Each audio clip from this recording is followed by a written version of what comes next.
And give you some good information that attributes everything to normal functioning of a human body. No extracurricular muscle, no extra overeating, no bubble gut. None of that shit's ever gonna happen if you fucking pay attention. So, like for instance, Lee Priest was talking about how everyone that is, trying to take a certain supplement, they're kind of always falling short somewhere, or they try to pick and choose what muscles they want to stick out the most. And I can agree with them at least on that secondary point, which is, yeah, you do want to make sure you hit every part of the motherfucking tricep, not just one little area. You can specialize, train an area to get a little bigger, but for the most part, it's not going to even grow well unless you fucking hit the entire tricep. So I can agree on a bodybuilder's conception there. In this case, Lee Priest. The one thing I cannot agree with is working out biceps once a week, Lee. No, I could never work out biceps once a week or twice a week. I did that shit when I was younger, and I noticed, fuck, I'm doing so much other shit that it's impossible to not fucking hit biceps 5 days a week. So today, just as a result, I did for the third day in a row, arms. Biceps, triceps, basically that's it. And with other things, because I'm getting warmed up to do shoulders. Now I'm going to put all my concentration into shoulders when I do hit them, because I haven't really been fucking with them. I've been trying to keep my arms so they look, launch power tough. You know what I mean? So, but as long as I can keep my arms going, the shoulders are going to stay, because I've always been known to overwork my shoulders. And whenever I do lay off and start hitting arms a lot, there's a good reason for it. But this is not a bodybuilding fucking program. So, he was sitting there saying, well, if you get all these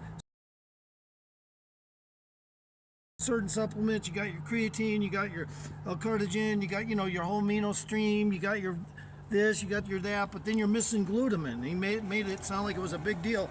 No, you fucking can get glutamine from fucking meat. Just get high protein quality meat and you're going to get your glutamine. I mean, it might not be as high of a dose, but don't fucking panic because Lee Priest says you don't know what you're doing on supplements. You just think you know it all. No, the truth is most foods at least one time would provide most of what you need to get muscle in smaller doses. That's all. So, I mean, if you don't have your glutamine, it's not a fucking panicky situation. Just go find a goddamn steak burrito and eat the shit out of it. Put some complex carbs in it. Today, I ate fucking a shitload of noodles. We're talking about, I guess, 7 packs of ramen noodles. When they all get heated up by water and shit, you pour most of the water, you pour almost all the water out, and then just kind of season it. That was it. Just a shitload of carbs. So, does that mean I'm panicking because I don't got any soluble protein right now? No, not at all. I mean, I know I'll probably hit it later and probably better then than right now because I'm not fucking, my body is used to going without shit. So it programs itself to, well, if he's without glutamine, we have this special reserve right here from that meat he ate last week, and we'll just let that out. Your body can do a lot of shit. It's not discussed. Your body can manufacture shit you wouldn't even believe with very little food. I mean, so do not panic because you're one short of your fucking, nutrients. Say I lost quite a lot of weight overnight. Most of it was food and water. So I have a tendency to lose a lot of water without sweating. I don't know. I guess I piss. And that's what happens.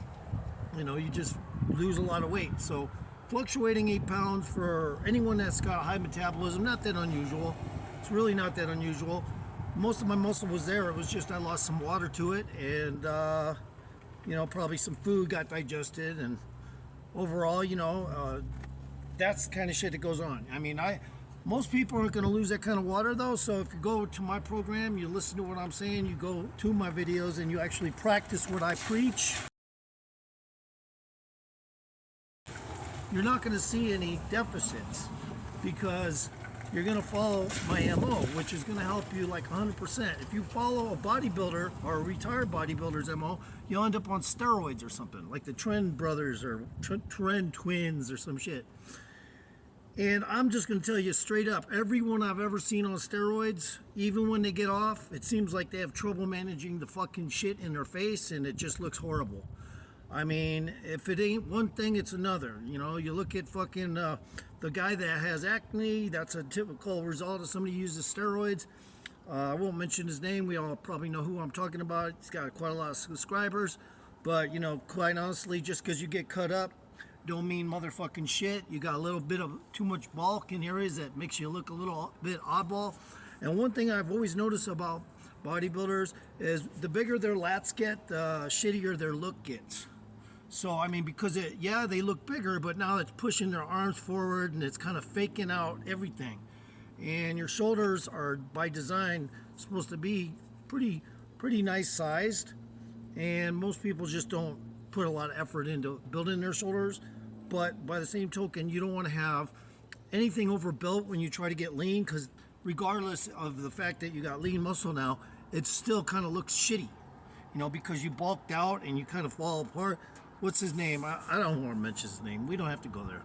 But he's got like 5 million subscribers. He's a young kid, maybe 23 or 4. And you know, I just don't like the way it looks. You know, it doesn't matter that you got lean. You don't do enough calisthenics to make your shit look right. And that's I'm just going to stick with that and leave it at that. He doesn't do enough calisthenics to make his shit look right. Now, a lot of people would kill to be as big as the dude that's got 5 million subscribers. But you know, I wouldn't want his body for nothing. His fucking nipples are up here. It looks really weird. His nipples are like right here. My nipples are like in a weird area myself, you know, like just right there at the edge. But his nipples are motherfucking right up here. It just looks weird. I mean, I just don't like his aesthetics. I've seen James Tiny Vest on his YouTube channel compliment the dude, and I see I see his viewpoint, which is, you know, give young people the benefit of the doubt and compliment them and boost them and make them feel good. But also, James Tiny Vest isn't going nowhere past 60,000 subscribers, so I can see where he'd start mentioning other people's names and trying to get a little more subscribers. That's good on him. He can do what he wants, but it doesn't mean he's an asshole or anything. It just means he's pretty desperate to get over 100,000 subscribers. But if you look at that, some of the people that are into bodybuilding, don't take their advice. They're going to tell you everything. In a lot of ways, they may have some knowledge, but because they were on steroids, they follow a whole nother etiquette.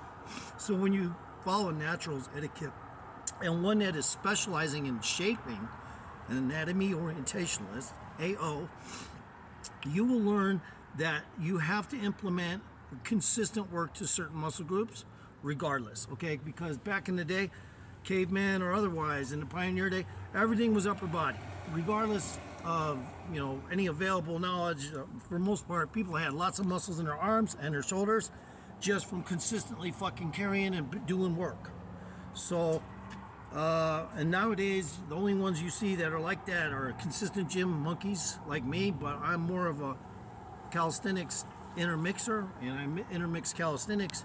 Right now, I'm putting off a little of the calisthenic stuff. I have plans to do it, but in the meantime, just hang tight and listen to what I'm saying. You know, I'm not going to sit here and plead for you to be a customer, because that's going to be for privileged VIP fucking people. Even if you're just a phone call kind of client, where you just call and I video observe what you're doing and tell you what you do and what not to do, and then if I see you're doing it wrong, even if you're just doing something like a phone training, which is $10,000 a year, I'm going to make sure that you fucking get treated right. You know, I'm like the Wes Watson who's not an asshole, okay? I'm not going to take a customer just because they got money to pull out of their fucking bank account.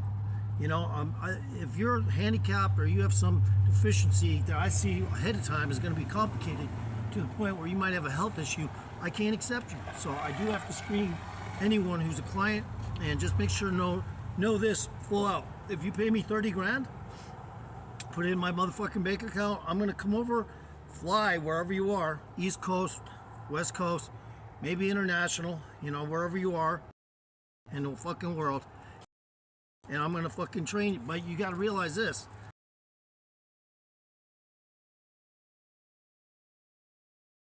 there's a cost for that. There's a cost for international travel. So just realize that much.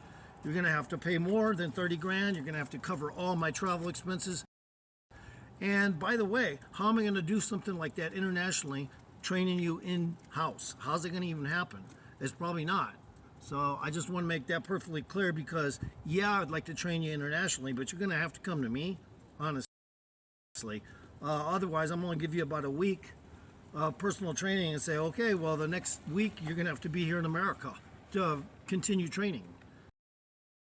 That has already paid me, and just fucking give them their money back and say, look, you can't be here, or somewhere in America at least, at the very fucking least, I can't train you every day. So, and another thing is, if I do go somewhere else to train somebody, I still have my schedule. I still have to get back here. So I would have to cut your workout schedule down in half so that I could get back to where I do things and function.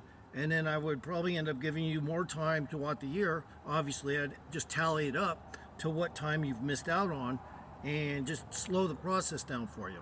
So the best thing is to come to me or do phone training. That's the cheapest way.